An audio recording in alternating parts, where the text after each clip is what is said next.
good at this again.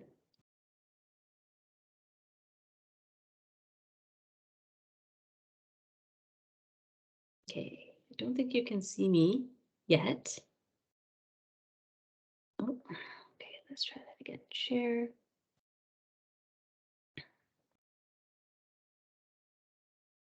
There we go. Okay. So here we go. Our session today is about Am I Invisible? Keeping your team connected to the family. And so what I'm expecting is that on this call are mostly parents. Maybe some educators that have come along, but mostly parents. So here we go.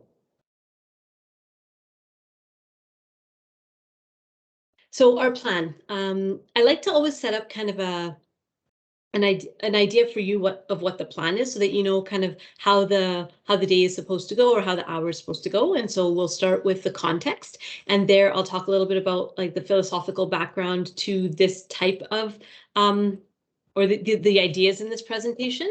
Then we'll talk a little bit about peers, because that's the big topic for today, and then your parenting. That's our plan.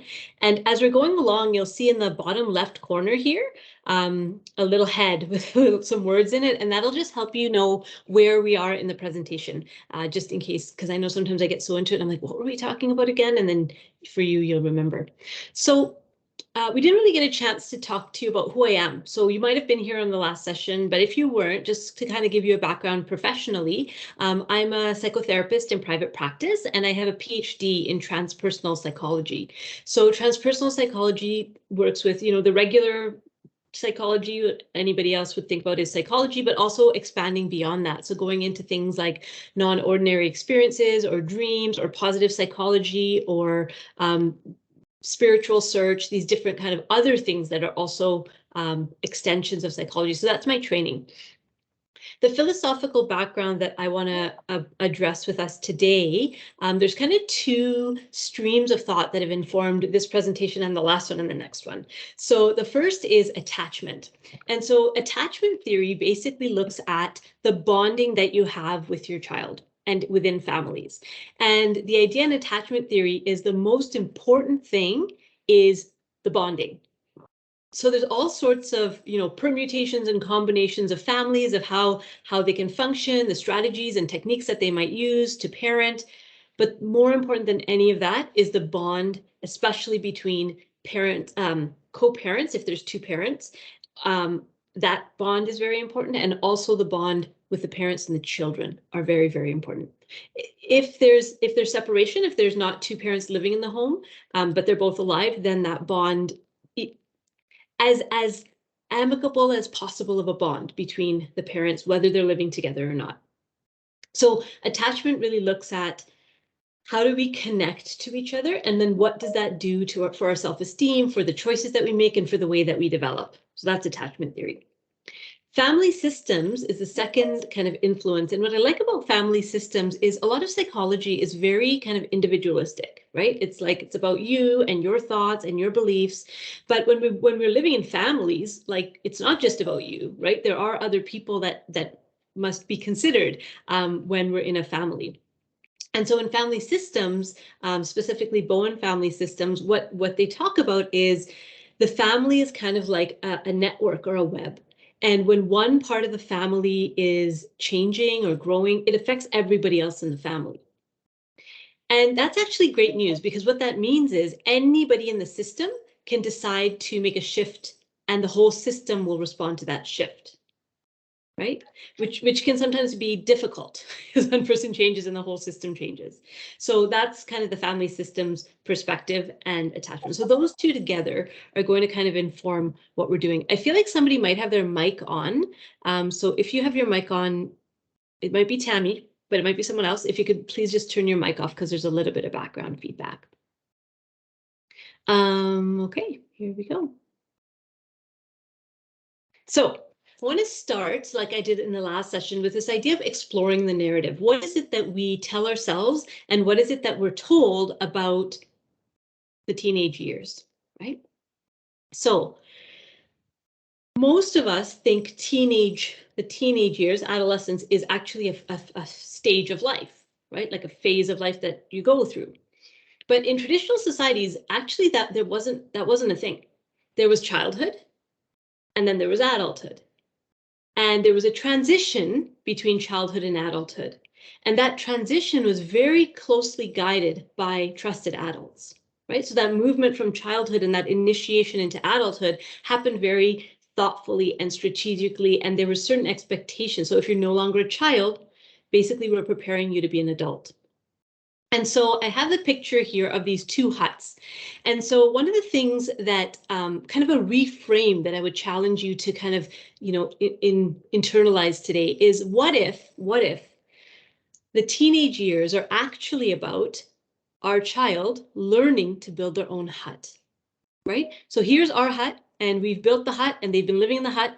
And biologically speaking, they're kind of ready to go off and build their own hut and start their own family. They're not ready for that emotionally or psychologically, but their biology is encouraging them to reach out and get out and do something that's different than you.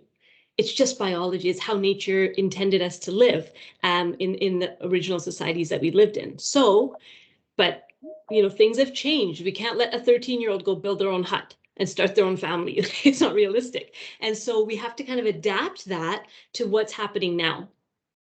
When we see it this way, then that pathway, right? This pathway is actually what adolescence is about.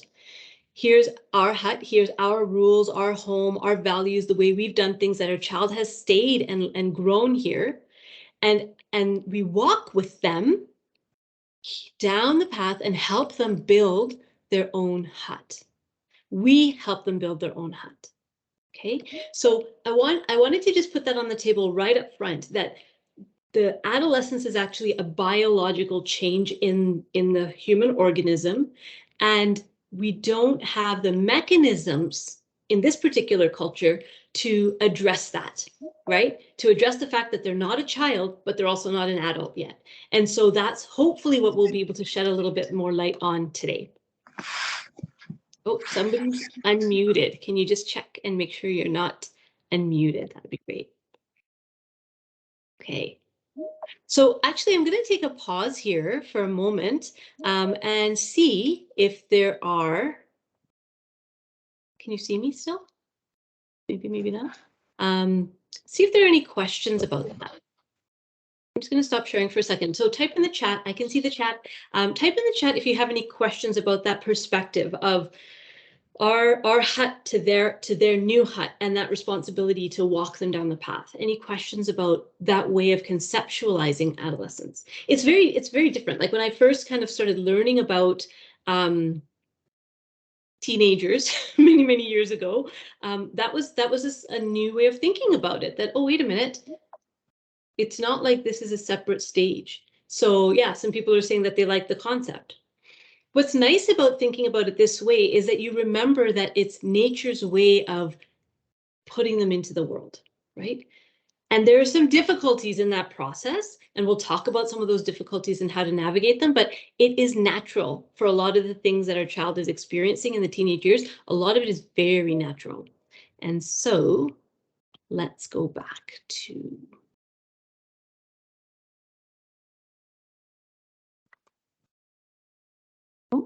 somebody else's camera is on. Please turn off your camera, Jennifer Schroeder. Tammy, there might be a way for you to just turn off everybody's cameras. That would be great if you could do that. Maybe not. Okay. So I've completely lost my presentation. Just disappeared. So let me see if I can find it again.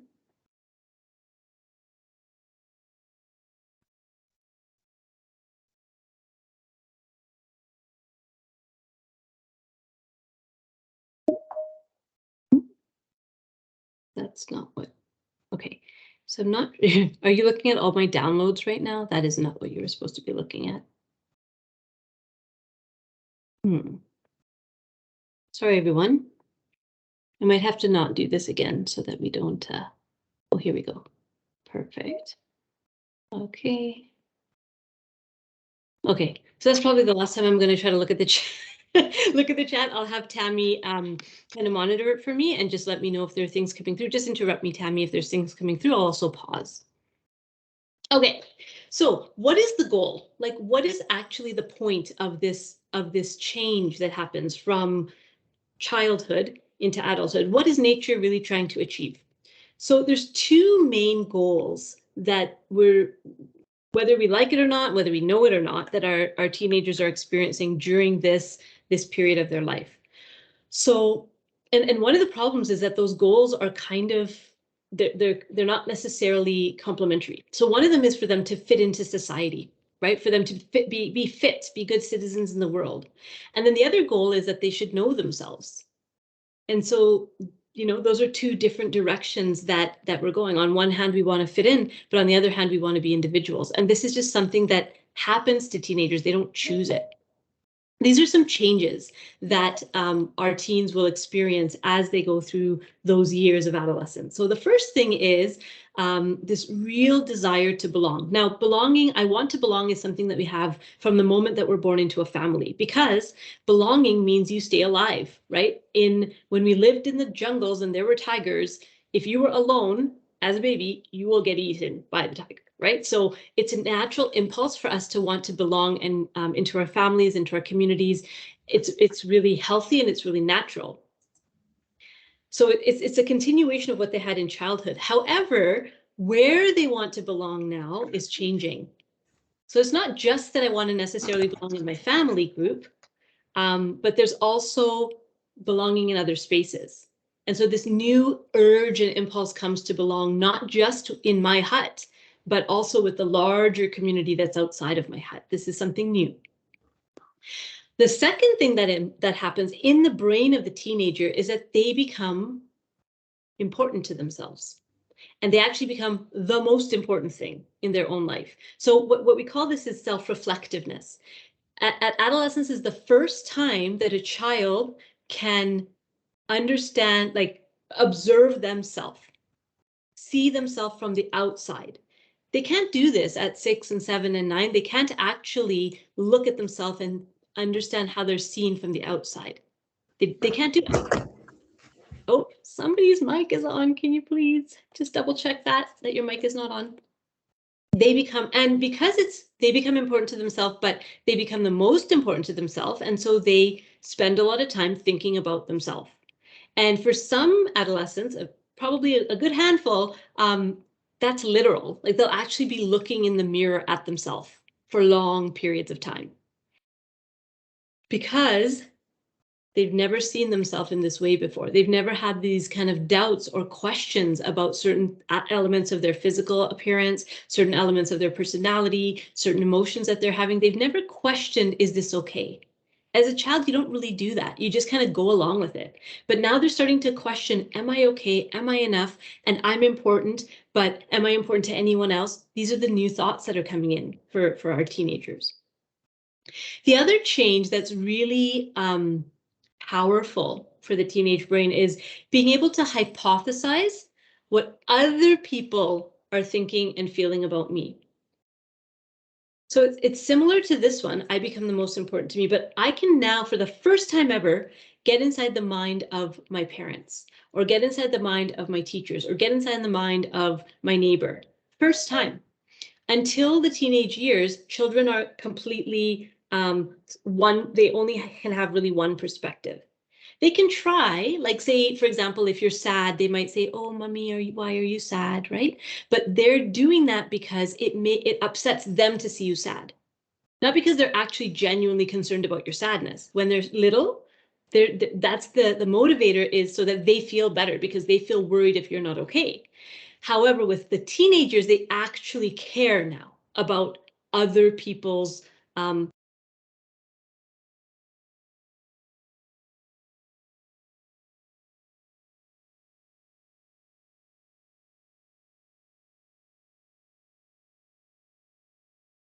You might be on mute. I can't hear you. I don't know if anyone else is in the same boat. You either.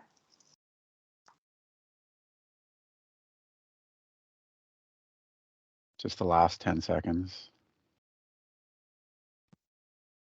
Is that better? Yeah, thank you. Yes, Yeah, that's yeah. good now. Yep.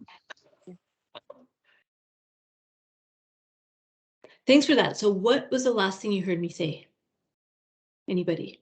You can just speak it out loud. Go ahead. Geez, This was is it the about? first time they really care about you. Yes, good one. Okay, so this is the first time that they actually deeply care about you and what you're experiencing, and that they can kind of get in your mind. That has never been able to happen before. I want to talk to you about the negativity bias. So what the negativity bias is, it's something that happens to all of us. It's not something we can control. It's the way our brain is designed. We will notice negative things a lot more quickly than we'll notice positive things. And we'll remember them more and we'll give them more weight. It's just the way our brain is designed. So if you get 10 compliments in a day, but you get one critical comment, your mind will hold on to that critical comment and it will magnify that critical comment as the most important thing. So when we put negativity bias together with I can hypothesize what others are thinking and feeling about me, there's a recipe for disaster, because others could be thinking and feeling great things about me, but I'm likely going to imagine that others are not thinking great things about me, that they're thinking bad things about me. Right? So the worry is, does anybody like me? Am I likable? Am I going to fit? That's what starts overtaking us in our teenage years. There's antidotes to that, and we'll talk about that when we talk about the parenting strategies, but that's a natural kind of worry that comes up because I can imagine what other people are thinking, and they're probably thinking something bad. Imagine that. And that's just running and running. As adults, we understand that you can't actually imagine what anybody's thinking, really, right? You can guess, but you're probably going to be wrong, and probably they're not even thinking about you at all. Probably they haven't even noticed anything about you. But as teenagers, we become so self-aware that we think everybody is looking at us right now, and they're forming opinions about us. So imagine living like that. And maybe you can remember the days when that was going on for you. The fourth change that happens, and there's many, many changes. I just picked 4 that were relevant to this conversation, but the fourth change I want to talk to you about is being able to imagine the ideal. So what does this mean? Up until now, children saw what was there and they took it as enough, good enough. Right? So they saw their meal and they said, okay, that's what's for dinner. Oh, I don't really like strawberries, so I won't eat those, but I'll eat everything else. That's pretty good enough dinner. Suddenly, at a certain age, suddenly they're saying, you know what? That other person's parents makes this kind of a dinner, which is like way better than your dinner.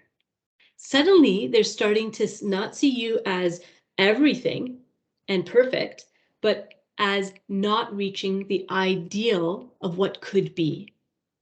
This is really important. So suddenly they can imagine the perfect parent. They can imagine the perfect teacher. They can imagine the perfect coach. And they're measuring you against that imaginary ideal. And you and I both know that perfection is impossible, right? We can strive for excellence, but nothing is perfect in this world. However, first time, they're starting to be able to see these perfected images in their mind and comparing their life to that perfection, not just with other people, but also with themselves. So I can see in my mind, I can imagine the perfect student, but I'm not there. I'm not able to do what it takes and get the results that a perfect student would get. I'm good at school, but I'm not a perfect student. Suddenly I can see what a perfect athlete would be in my mind, right? And I'm not that. I'm pretty good, but I'm not that ideal. And so a lot of frustration starts to build in these years because there's a lack of reaching the unattainable, really. It's an unattainable goal, but there's these unattainable goals that start getting formed in their minds about the ideal, right? What would the right or the perfect.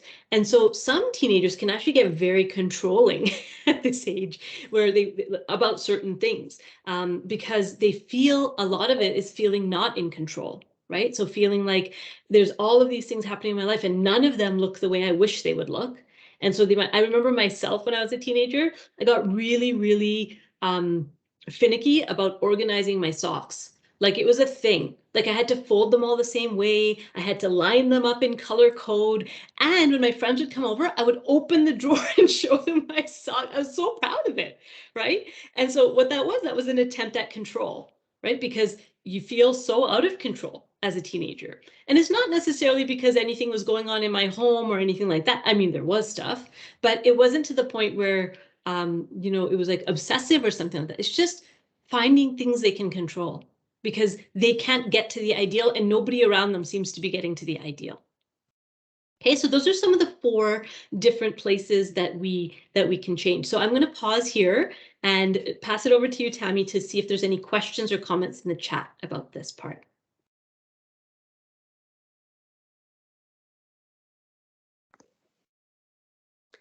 There is a question, Dr. Syra, asking what age does this issue begin? Great question. So usually we think of adolescence as starting around 13 and going till actually like the brain keeps developing and it doesn't really kind of form fully until 25. Did you know that? So it's 13 to 25. But for the purposes of this work that we're doing here together, it would be 13 to about 17, 18. That's the window. So these changes start happening. They start kind of starting at 10 a little bit. So at 10, children start becoming more like that's when they kind of stop believing in, I'm not going to say it in case somebody has kids around, but, you know, stop believing in certain things, or they start noticing discrepancies between what you say and what you do. That starts at 10. By 13, they're starting to have an identity on their own, separate from the family. So that's the age, 13, around. Some kids earlier, some kids later, but usually it's around that age. So about grade 7 or so. Any other questions? No more questions at this time. Okay, so feel free as we're going, as the questions come up in your mind, type them in the chat. So then whenever we have a little pause, I can address them. So this is the meat. This is the meat of the matter, which is peer importance, right? And actually at our last session, Tammy, somebody had asked that, can we talk about COVID? And can we talk about what COVID has done to our kids with their friendships and the impact of that? And so I'm gonna talk about that a little bit. And but before that, looking at why do I call it the myth of peer importance? So if you look at this picture here, you'll see that they're pretty much clones of each other, right? Nothing's really different about these different people. And so one of the things that happened, remember we talked about the fitting in and belonging as a really important goal of adolescence? The problem is if we just focus on fitting in and belonging, we don't actually deepen into knowing ourselves, which was that second goal. And so most youth find it more comfortable to work on the fitting in than they find about knowing myself. For many people, for many young people, the only place they can actually be themselves is in their bedroom with the door closed, with nobody watching. That's the only time they feel like they can actually be themselves and not have to be performing or wondering what other people are thinking. You probably have experienced that where you're like, they're just in their room all the time. But that's what's happening because they don't have to be on. They don't have to fit in. They can just, they might be texting someone, right? But they're not being watched in the same way.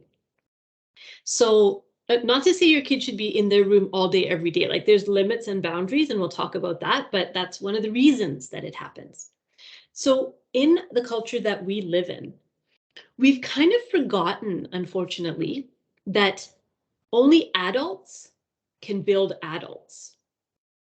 Other children are not going to help your child become an adult because they're in the same boat, right?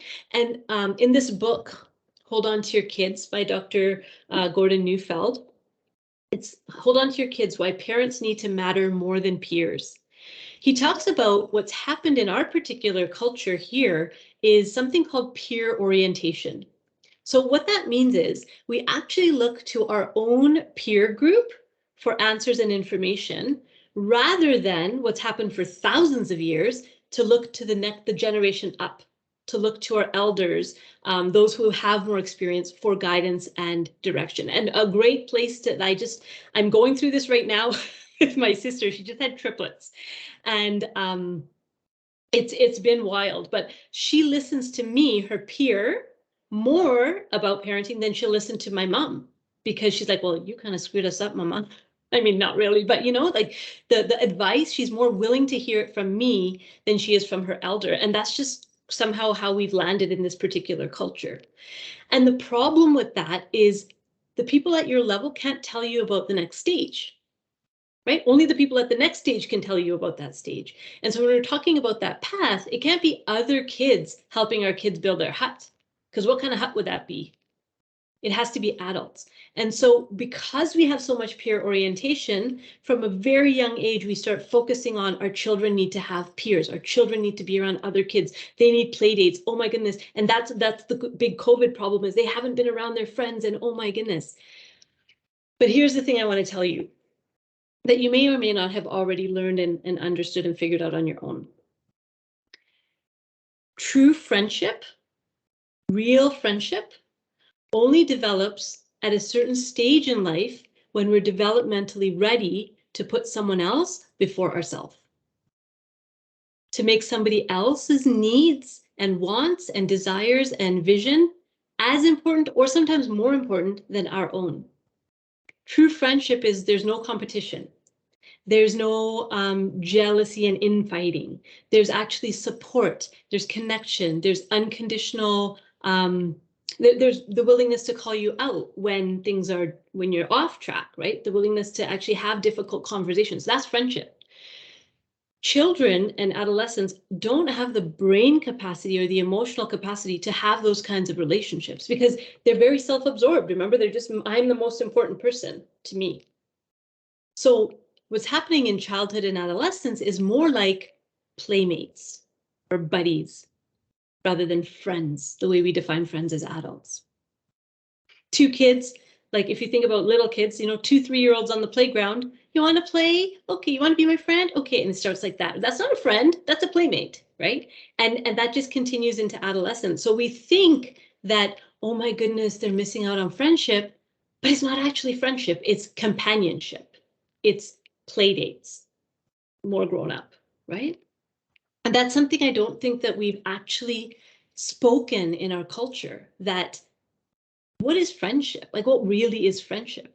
If your child is around others who make them feel bad, make them doubt themselves, make them feel small, like that's not actually a friend, right? That's somebody you hang out with, that's a playmate, but that's not your friend. And so part of the, you know, when we've talked to in that first year of COVID, so now it's like a different story, but that first year of COVID, the reports that we were getting back from families, both the teens and parents, was it's so nice to just be in the house together. It's hard, but we've never spent this kind of time together before. I'm getting to know my kid, right?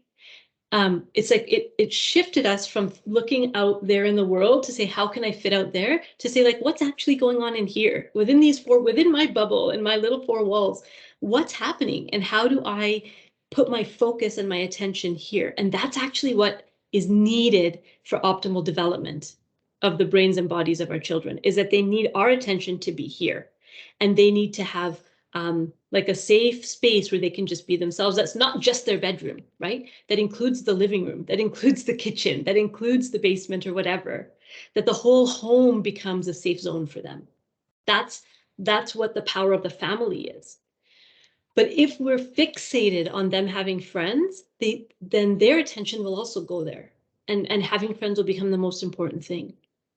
Now, not to say having friends is bad. It's important for children to socialize, to spend time with people their age. Absolutely, like without a doubt. But that can't be the only thing, right? It can't only be other children and teenagers that they're interacting with. One of the most valuable things in a teen's life, in an adolescent's life, is other caring adults. So whether that be a teacher, a coach, an auntie or an uncle, a neighbor, a Cub Scout, like a scouting leader, an ice skating like teacher, whatever. Other adults that care about your kid is more important. It actually is more important for their optimal development than them having a group of friends. And we just never talk about that. We never think about that, because we think kids can just kind of look after themselves, right? Just because your child can feed themselves and clothe themselves and talk intelligently doesn't mean they stop needing you, right? Because you're the one who's going to help them build their hut. You're the only one who can do it. And then they're going to get advice from these other adults. So it's not as bad as we're thinking it is. That's what I'm here to tell you.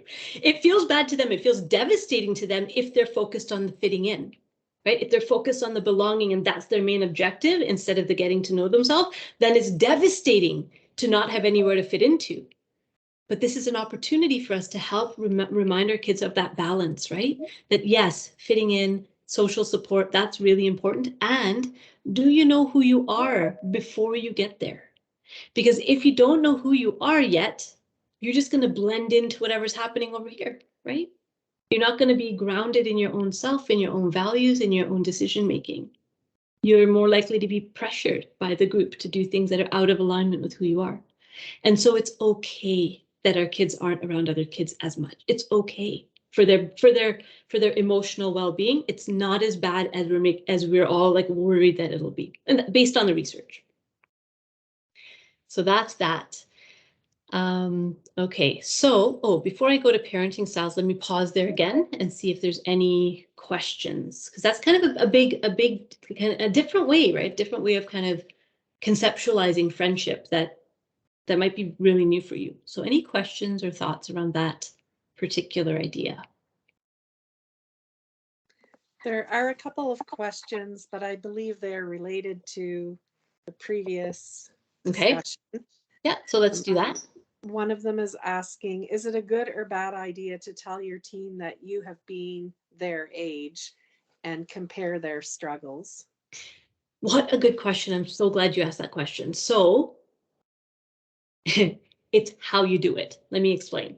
So one of the things that we tend to do as parents is advise, right? It's kind of something we've been doing since they were little babies, is we give them information and advice because we want them to be set up for success.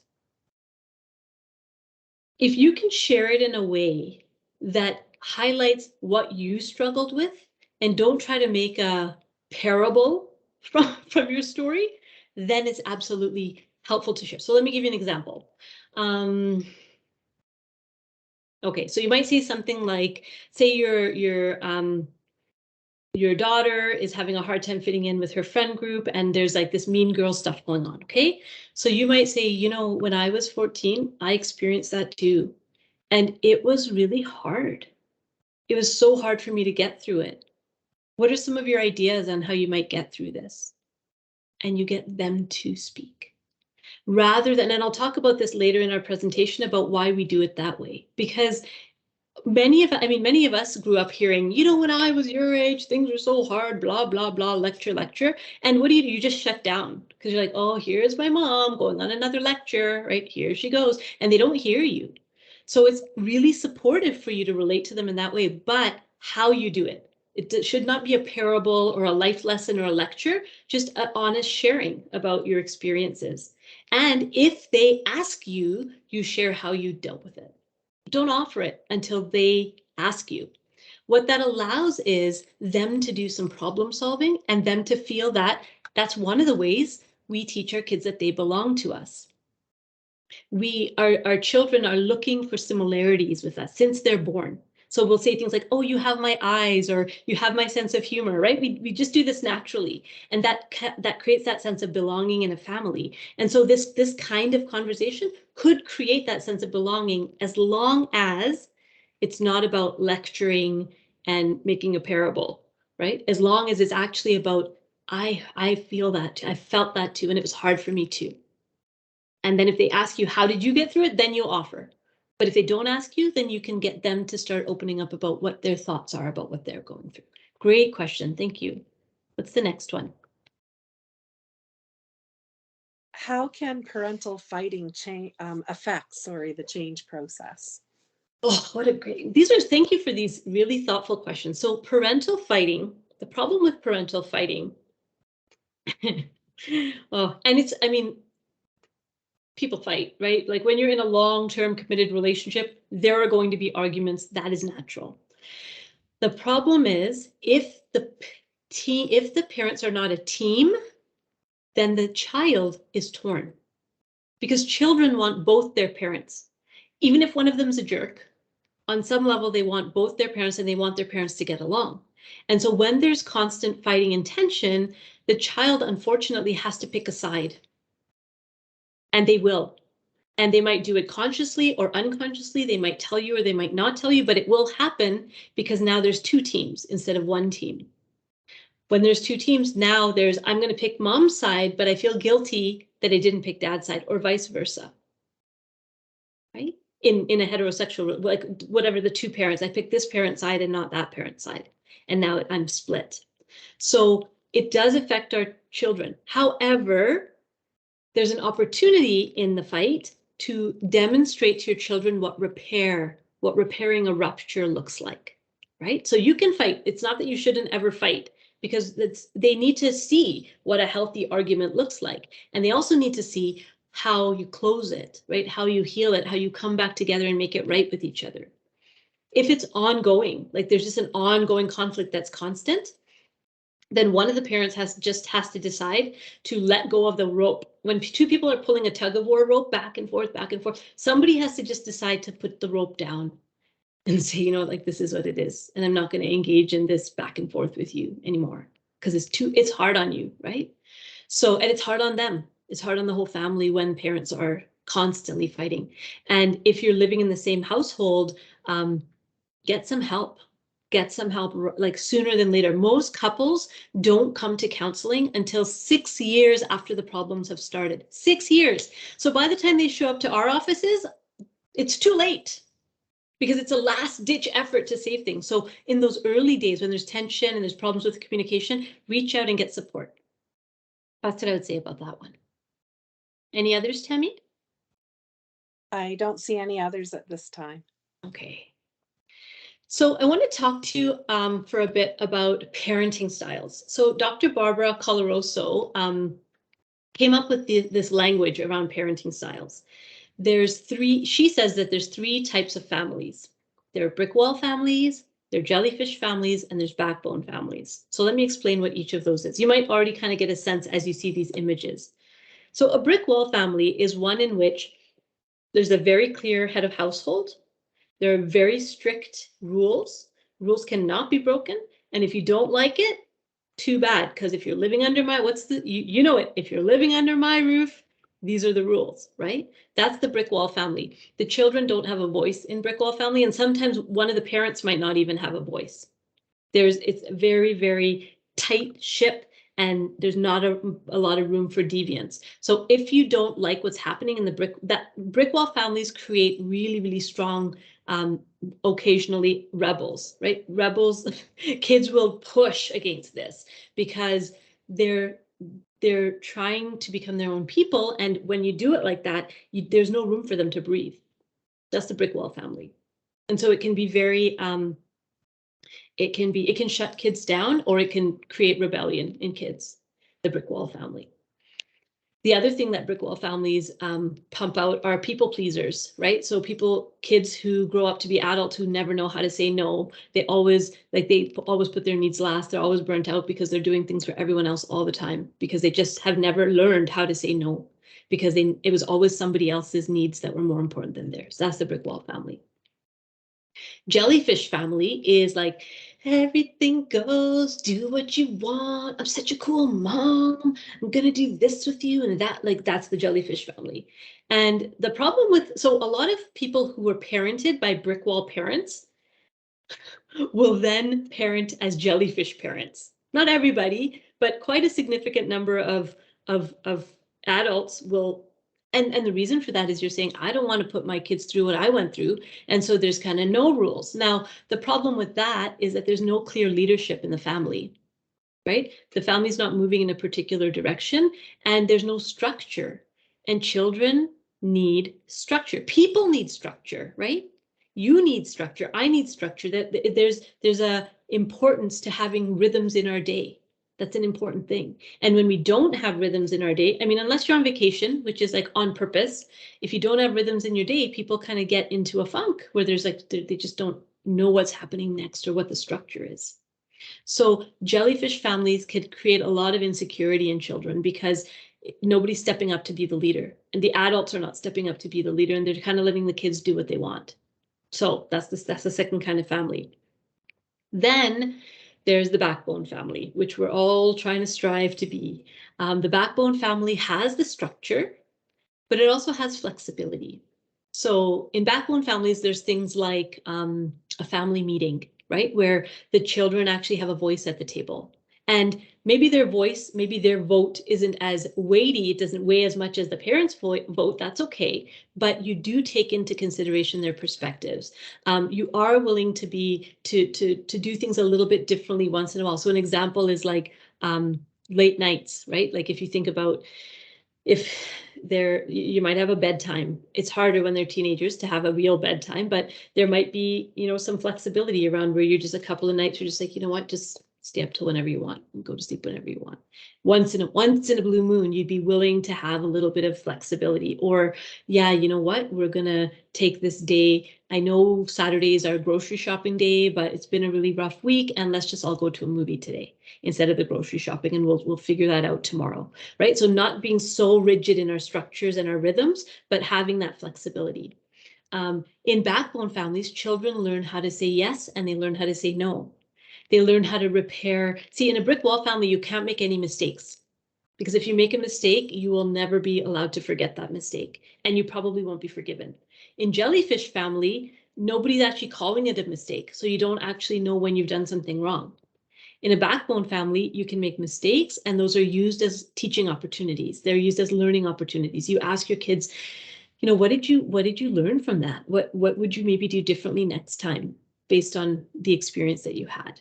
Right? We're actually, when you talk to somebody like that, when you talk to a young person like that, what you're doing is you're saying to them, I see you're becoming an adult, and I'm interested in what you have to say. And I have my ideas and my opinions, but I'm interested in what you have to say, right? So that's the backbone family.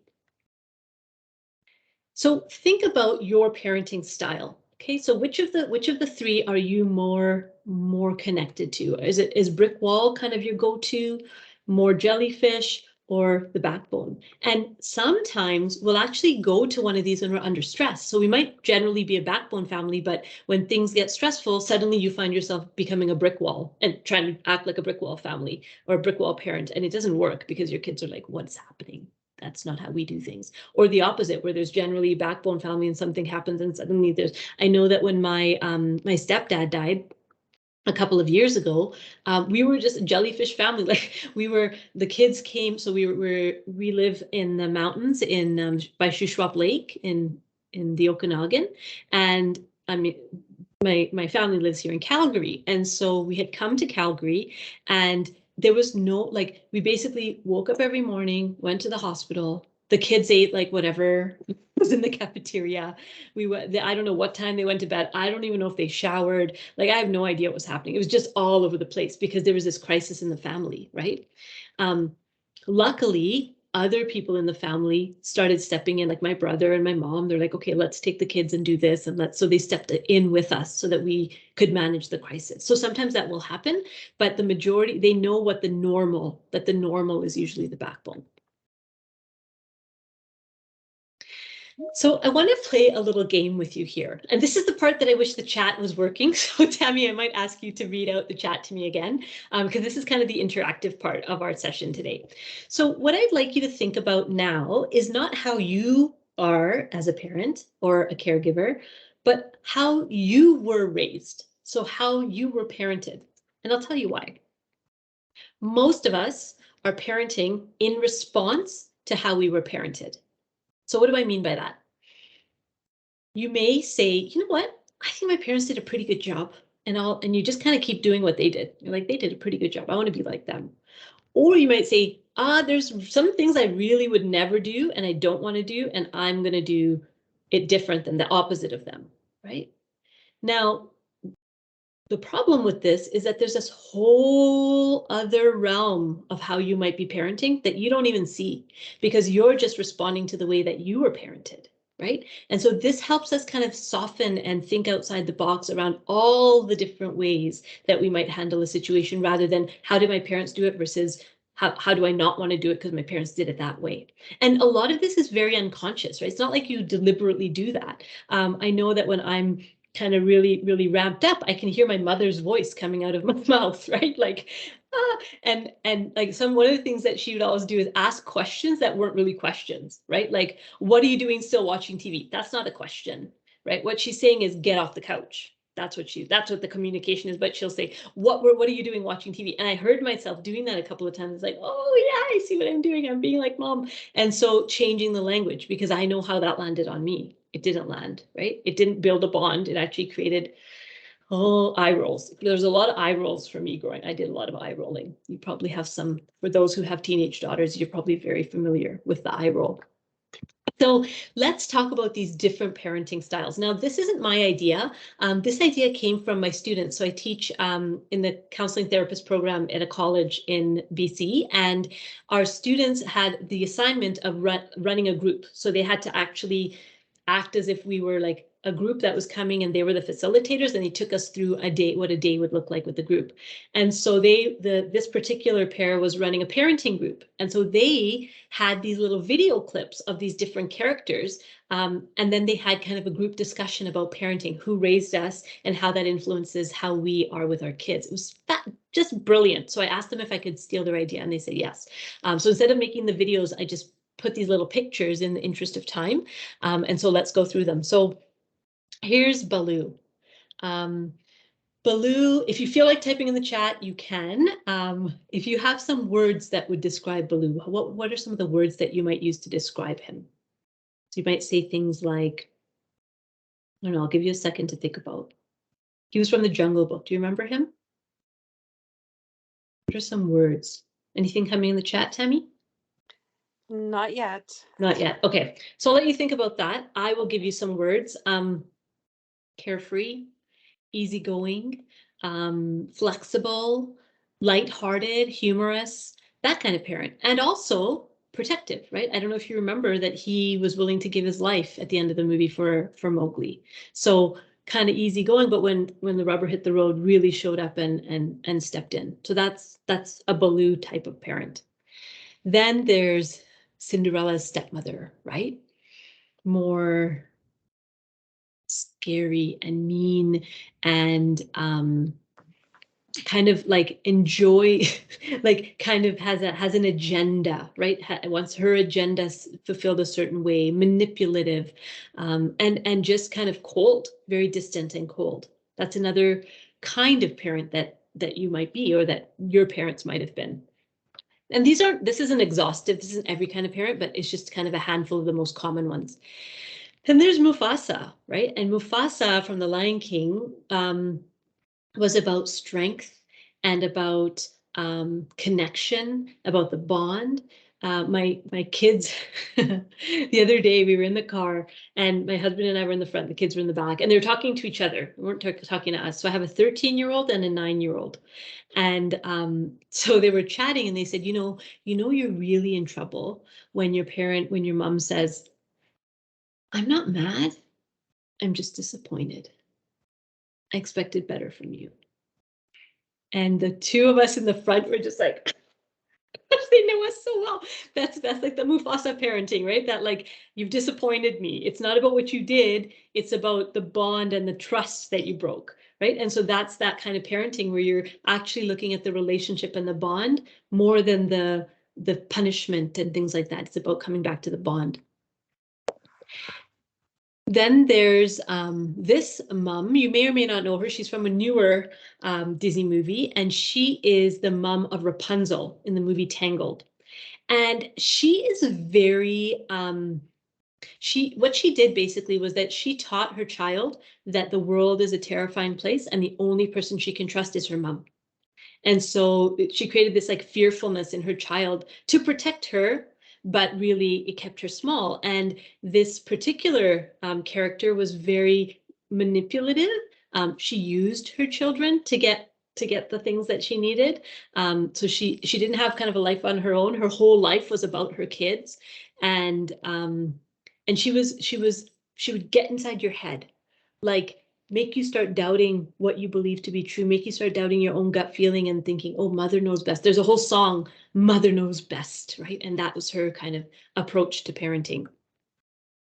Then we have Marge, right? Marge is, she's doing her best. Sometimes she's overwhelmed. And she has a partner who's not very supportive and doesn't really get involved in caretaking with her. And she's doing what she can, right? But she also has a very soft voice. Like she's not able to kind of have discipline when she needs to have it in the house. Then there's this mom from The Incredibles, and she's Elastigirl. So her superpower is that she stretches and stretches and stretches and stretches, and she never breaks. And so this is the parent that's just like a super parent. They do everything right. They show up for their kids. They're really connected in their relationship. They have time to like do their hair and maintain their physique, and they're just the super mom, right? Or super dad. And the problem is if you were raised by a parent like this, it can be really difficult to become a parent if you're not that too, right? Because you think, my mom can handle so much more and I'm here falling apart over some little thing. So that comparison can start. Then we have Mrs. Jumbo, who's Dumbo's mom. And so that's to show, really nurturing, really connected, there for her child, accepts her child exactly as they are. But she left too soon, right? She passed away in the movie. And so some of us have that experience where we had a really connected and nurturing parent who then was gone. The Mufasa story as well, right? They weren't there long enough for us to get the full benefit of their love. And then we have Kerchuk, and Kerchuk is that scary parent that's like moody and on the edge and ready to like lose their temper. And you might know some of those parents as well.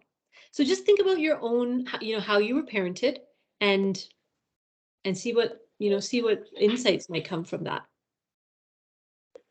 So I'm aware of time, and I know we started a little bit late. I was fumbling, so I'm just going to move through this one a bit quicker. We did talk about this in our last session, so go back and visit that video if you didn't get this. But basically, the idea is that we need to redefine what we mean by discipline. Discipline isn't about making our kids suffer, right? It's not about like making them pay. What discipline could be about is actually about helping our children to become the adults that they can be, right? And being the signposts along the way for them. Trust, support, presence, and guidance. Somebody has their mic on. Can you just double check that it's not you? Thank you. And so if we think of discipline not as punishment, but more as guidance and helping them move towards the person they can be. So think about what you choose to do when they go off track. And is that actually moving them closer to the person you want them to be, or is that just making them suffer? Earlier, I talked about, getting their ideas. Now, the thing about teenagers is that they're already full. They have so many ideas. There's so much going on in their mind all the time. And so they don't really want to hear what you have to say because you're old and they don't really care what you have to say. So the way around this is giving them space to empty their tank, right? Giving them opportunities to tell you what's on their mind. Because once you do that, and once you actually listen to their ideas, and they can have actually really brilliant ideas, they can be problem solvers for you in your family. They can work together with you to solve problems. Once you let them empty their tank, then there's room for you to put something in, right? Then there's room for your recommendations or your perspectives. You've given them a compass already, right? That's why I have this picture of the compass. You've, over the last 12, 13, however old they are, those first 13 years, 12 years, you provided them with a compass of values, of things that you think are important. You've shown them what north is. And now it's up to them to follow that compass. And sometimes they'll waver, but they have the compass. They already know. They already know. You don't need to keep telling them. They already know. So just keep that in mind as we're going through, discipline. So this last part, and I'm aware of time, so we have about 2 minutes. So what I'd love to do here is put our heads together. And so I'm going to In a moment, I'm going to stop sharing and I'm going to come back to the chat. And what I'd love to hear is advice and recommendations of things that have worked for you. I mean, how often is it that we have a group of parents in a room together ready to learn, right? And ready to like really absorb some new information. So we have that right now. And so I thought it would be a really interesting exercise for all of us to kind of think about what advice, like what are some of the tricks and the tools that you use with your teen that really seem to work, that really seem to allow for that bond and that connection and bring you closer together rather than severing you apart, where there pulls kids into the family. So let's think about that for a moment as I stop sharing. There we go. Okay, so good strategies to get them to talk. So one of the things is being really thoughtful about how you ask questions. So the question, actually, I'm just going to answer this question, and then we'll have to close because it's just we ran out of time. But the good strategies to get them to talk are things like, what was the most interesting part of your day? What surprised you today? Is there anything that happened that was really different than what usually happens in school? Those types of questions will give you a better answer than, how was your day? They'll say, fine, right? So somebody's giving the idea, we gave them a budget to decorate their rooms. What a great idea, right? What a great idea, giving them a budget. Just type in the chat as Tammy's kind of closing so that we can all kind of put our ideas down. So we can just kind of learn from each other. Sitting on the edge of their bed at night in the dark. That's when my teen opens up. That's so common. The nighttime tuck-ins don't have to go away just because they're big, right? That nighttime is when they're more vulnerable. They're more willing to talk to you. It reminds them of that cozy time when they were 2 and 3 and 5 years old. So yes, the nighttime. Car rides, excellent, especially for boys. For teenage boys, car rides are an excellent way to get them to talk because they don't have to look you in the eyes. Teenage boys have a hard time looking you in the eyes because their brain tells them, you're threatening me with that eye contact and I have to punch you in the face or shout at you right now. So teenage boys will often avert eyes if that's part of their brain stuff. Giving them choices, yes. Being in motion together, walking, biking, driving, yes. Movement, because then they're doing something else and then the talking just happens. Road trips, what a great idea, going out for a walk. So what you're saying is doing things with them. Often we kind of say, like, for many years, we might have said, go play, like go play, go do your thing. And the teenagers is when we have to bring them back and say, let's play, right? Let's do this together. That's the opportunities that you'll get to bond and get closer to them. And the memories that get to form. Listening to their music together, dinner time together at the table, board games, great idea. So basically anywhere where you're getting involved with them and doing something that they like rather than something you like. That's also another way to do it. So I'll end there. Thank you so much for letting me go a couple minutes over, and I'll hand it back to Tammy.